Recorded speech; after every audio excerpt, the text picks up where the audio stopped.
ان کو انہوں نے بتایا کہ سیکیورٹی تھریٹ ہے. باقی یہاں پہ جو شخص گاڑی پہ جائے بائک پہ جائے اس کو کوئی سیکیورٹی تھریٹ نہیں ہے. لیکن مجھے سیکیورٹی تھریٹ ہے نہیں, پنجوتا کو سیکیورٹی تھریٹ اور باقی جو 4 وکلا کا نام ہے لسٹ میں ان کو ہے. لیکن یہاں رکشے والا جائے, ٹریکٹر والا جائے, گاڑی والا جائے, اس کو کوئی سیکیورٹی تھریٹ نہیں ہے. آپ جائیں گے تو آپ کی جان کو خطرہ ہے, باقی جتنے لوگ ہیں نا جی وہ چلے جائیں, کوئی ایشو نہیں ہے. یہ گاڑیاں جا رہی ہیں آپ کے سامنے, موٹر سائیکل جا رہے ہیں, چنچی رکشے جا رہے ہیں, پک اپس جا رہی ہیں, ہائی ایس جا رہی ہیں, تو وہ تمام گاڑیاں جا رہی ہیں. لیکن ہم سے خطرہ ہے, یعنی ہم جو 6 لوگ ہیں جن کا نام لسٹ کے اندر ہے ان سے سیکیورٹی ان کو تھریٹس حاصل ہے. تو پتہ نہیں, میں نے کہا ہماری تلاشی لے لیں, ہمارے پاس تو کوئی ایسا بم نہیں ہے یا کوئی ایسی چیز نہیں ہے. کہتے جی نہیں, آپ کی حد تک ہمیں حکم ہے, ہم نے آپ کو آگے نہیں جانے دینا. تو یہ ہے اسلام آباد ہائی کورٹ کا حکم, روک لیا گیا ہے.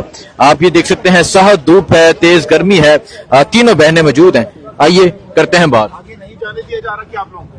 دیکھیں, جب ہم چیف جسٹس کے پاس گئے تھے ان سے یہی ملاقات میں بات ہوئی تھی کہ دیکھیں ہمیں یہ جانے نہیں دے رہے, یہ آپ کے جو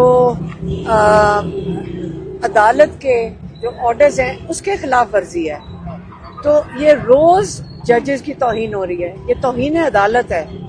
ججز 3 رکنی بینچ جس نے یہ فیصلہ دیا تھا کہ ملاقاتیں کرانی چاہیے, یہ ان کی توہین ہو رہی ہے. تو آپ اس کو بہت سیریسلی لیں. جج صاحب چیف جسٹس کو بھی کہا کہ اگر پنجاب حکومت, ہم ابھی پنجاب کے اندر ہیں اور یہ پنجاب کی حکومت ہے, تو یہ پنجاب حکومت اس کا جواب دے. اور یہ بھی ہم نے چیف جسٹس کو کہا تھا کہ آپ ان کی توہین عدالت کا مطلب یہ ہے کہ آپ ان کو بلائیں. انہوں نے روزانہ ہر ٹیوزڈے کو کنٹیمپٹ آف کورٹ کر رہے ہیں, ہر جمعرات کو یہ کنٹیمپٹ آف کورٹ کر رہے ہیں. آپ ان کو بلا کے سزا دیں, ان کو جیلوں میں ڈالیں, کیونکہ لا کے مطابق, قانون کے مطابق اس کی سزا قید ہے.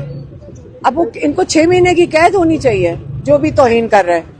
مریم نواز سے آرڈر لے رہے ہیں یا یہ کرنل صاحب سے آرڈر لے رہے ہیں, یہی ہو سکتے ہیں, اور کسی کا تو ضرورت نہیں ہے کہ توہین اتنی بڑی کریں. تو مریم نواز کی حکومت کم سے کم تو اتنی سینیورٹی ہوگی کہ جو ان کو بچا. سنگین نوعیت کی یہ خلاف ورزی ہو رہی ہے. جسٹس صاحب نے آپ کو کیا کہا, آپ کی ملاقات انہوں نے کہا تھا کہ ہم وہ پروسیکیوٹر جنرل کو کہوں گا پیر والے دن وہ حکم دے گا اڈیالہ جیل کو. یہ بات ابھی آپ نے پولیس والوں کو بتا دی ہے؟ ابھی تو ہم آئے ہیں آپ لوگوں سے بات کر رہے ہیں. آپ کی گاڑی بڑی دور سے پہچانتے ہیں, ہم گزرے ہیں تو کچھ نہیں ہوا, آپ کی گاڑی دور سے آتے ہی انہوں نے دیکھ لی اور روک لیا. گاڑی ہمیں عادت کریں گی نیکسٹ ٹائم؟ نہیں, ہمیں عادت ہو گئی ہے. دیکھیں ہم کیا کیا چیز بدلیں گے. فون بدلیں, کیونکہ سارا دن ہماری باتیں سنتے ہیں. اگر فون بدل لیں گے تو یہ دور سے ان کے پاس ایسے آلے ہیں کہ یہ دور سے 2010 سے سنیں نہ سنیں. اب ہم کیا کریں, اگر گاڑی پہچاننے, فون سنیں, اب اس کا ہم کچھ نہیں کر سکتے. حالانکہ ان کو جن کا سننا چاہیے وہ بارڈر کے دوسری طرف ہیں. آج پھر آپ میڈم بیٹھیں گی وہاں جا کے, انتظار کریں گی شام تک؟ ہاں, سن لیا نا آپ نے. یہ کون سا کہتے ہیں کہ آپ کو ملاقات کی اجازت نہیں ہے؟ میڈم کل 4 وزراء اعلیٰ کی ملاقات ہوئی آرمی چیف سے. بلاول بھٹو نے جو نہروں کا معاملہ تھا اس پہ بات کی تو وہ نہروں کا معاملہ ٹال گیا. تو علی مین گنڈا پور صاحب ملاقاتوں کے حوالے سے تو ریلیف لے ہی سکتے ہیں یا نہیں؟ مجھے یہ بھی نہیں پتا کہ ملاقات ہوئی ہے کس چیز کے لیے ہوئی ہے. نیشنل سیکورٹی کمیٹی کی میٹنگ تھی کل. پاکستان کی نیشنل سیکورٹی کمیٹی کی. عمران خان کو نکالیں پھر بات کریں.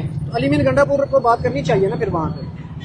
میں تو صرف کہہ رہی ہوں عمران خان کو نکالیں. پورے پاکستان کا مطالبہ یہ ہے کہ عمران خان کو نکالیں. سیکورٹی کی بات عمران خان سے کریں, کیونکہ لوگ عمران خان کی انتظار کر رہے ہیں کہ وہ آ کے ہمیں بتائیں گے کہ کون سی ڈائریکشن لینی چاہیے. جب 80% لوگ عمران خان کا انتظار کریں تو یہ عمران خان سے بند کیوں کر دیا پھر عمران خان کو؟ کیا یہ عمران خان جو کہیں گے, جو مشورہ دیں گے, جو پورا پاکستان ان کے مشورے پہ چل سکتا ہے, یہ وہ نہیں سننا چاہتے؟ کیا پاکستان عمران خان کے سے زیادہ کسی نے پاکستان کے لیے جھنڈا اٹھایا ہے؟ یا عمران خان نے جو بات کی ہے وہ جنرل بات کی ہے وہ جنرل اسمبلی میں UN کی, آپ کو بھول گئے کہ عمران خان نے کہا تھا جو پلوامہ میں ہوا یہ دوبارہ ہمارے ساتھ کریں گے, اور ایک دوبارہ کر دیا. اب اس باری تو ہندوستان میں یہ ہوا ہی نہیں اٹیک, یہ تو ہوا ہے کشمیر کے اندر. جہاں پہ انڈیا نے اپنی 7 لاکھ فوج چھوڑی ہوئی ہے. تو جہاں پہ 7 لاکھ فوج نہیں کچھ کر سکی, پہلے تو وہ اپنے لوگ ان کے اپنی فوج سے پوچھیں کہ تمہاری 7 لاکھ فوج ہونے کے باوجود یہ کیسے ہو گیا. ان سے کوئی پوچھ نہیں رہا, ان کے لوگ بھی ان سے پوچھیں, سوال اٹھائیں. ہمارے جتنے ذہین تو وہ اگر ہیں, پاکستانیوں جتنے ذہین تو اگر ہندوستان میں تھوڑا سا بھی ہے نا, جتنے ہمارے بچے ذہین ہیں, تو وہ اپنے لوگوں سے پہلے پوچھیں گے 7 لاکھ فوج کشمیر میں اگر آپ نے تعینات کی ہوئی ہے تو یہ کیسے ہو سکتا ہے کہ یہ اٹیک ہوا؟ کیسے ہو سکتا ہے؟ ہر قدم